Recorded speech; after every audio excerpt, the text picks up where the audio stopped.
తమిళ ప్రజల అమ్మగా భావించే ముఖ్యమంత్రి జయలలిత ఆకస్మిక మరణం యావత్తు దేశాన్ని దిగ్భ్రాంతికి గురిచేసింది. తమిళ ప్రజలు అయితే అమ్మ ఇక లేదనే వార్తను అసలు జీర్ణించుకోలేకపోతున్నారు. అమ్మ సమాధి అయి 5 రోజులు దాటినా మెరీనా బీచ్లో అమ్మ సమాధి వద్ద ఇంకా రద్దీగానే ఉంది. ఈ నేపథ్యంలో 2 రోజుల క్రితం అమ్మ సమాధి నుంచి టిక్ టిక్ అనే శబ్దాలు వస్తున్నట్టు వార్తలు వచ్చాయి. ఈ వార్తలు ఇలా ఉండగానే అమ్మ సమాధి వద్ద ఓ ఆత్మ కనిపించిందని తమిళ్ వెబ్సైట్లు వార్తలు ప్రచురించాయి. ఆ ఆత్మ అమ్మ ఆకారాన్ని పోలి ఉందని, తన సమాధిని చూసేందుకు జయలలిత ఆత్మగా వచ్చిందంటూ ఆ వెబ్సైట్లు పేర్కొన్నాయి. అమ్మ ఆత్మ అంటూ ఓ ఫోటో ఇప్పుడు సోషల్ మీడియాలో కూడా వైరల్గా మారింది. ఈ క్రమంలోనే ఆత్మలపై నమ్మకం ఉన్న వాళ్ళు సమర్థించడానికి ఓ కారణం కూడా దొరికింది. అమ్మకు ప్రధాని కావాలనే కోరిక ఉందని, అది తీరకపోవడంతో ఆత్మగా మారి ఉంటుందని దేవుళ్లను ఆత్మలను నమ్మేవారి వాదన. అయితే ఈ వార్తల్లో నిజానిజాలు ఎలా ఉన్నా ఆ ఫోటో మాత్రం సోషల్ మీడియాలో వైరల్గా మారుతోంది.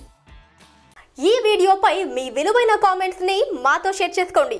అండ్ ఇంకో విషయం, సబ్స్క్రైబ్ చేయడం మర్చిపోకండి.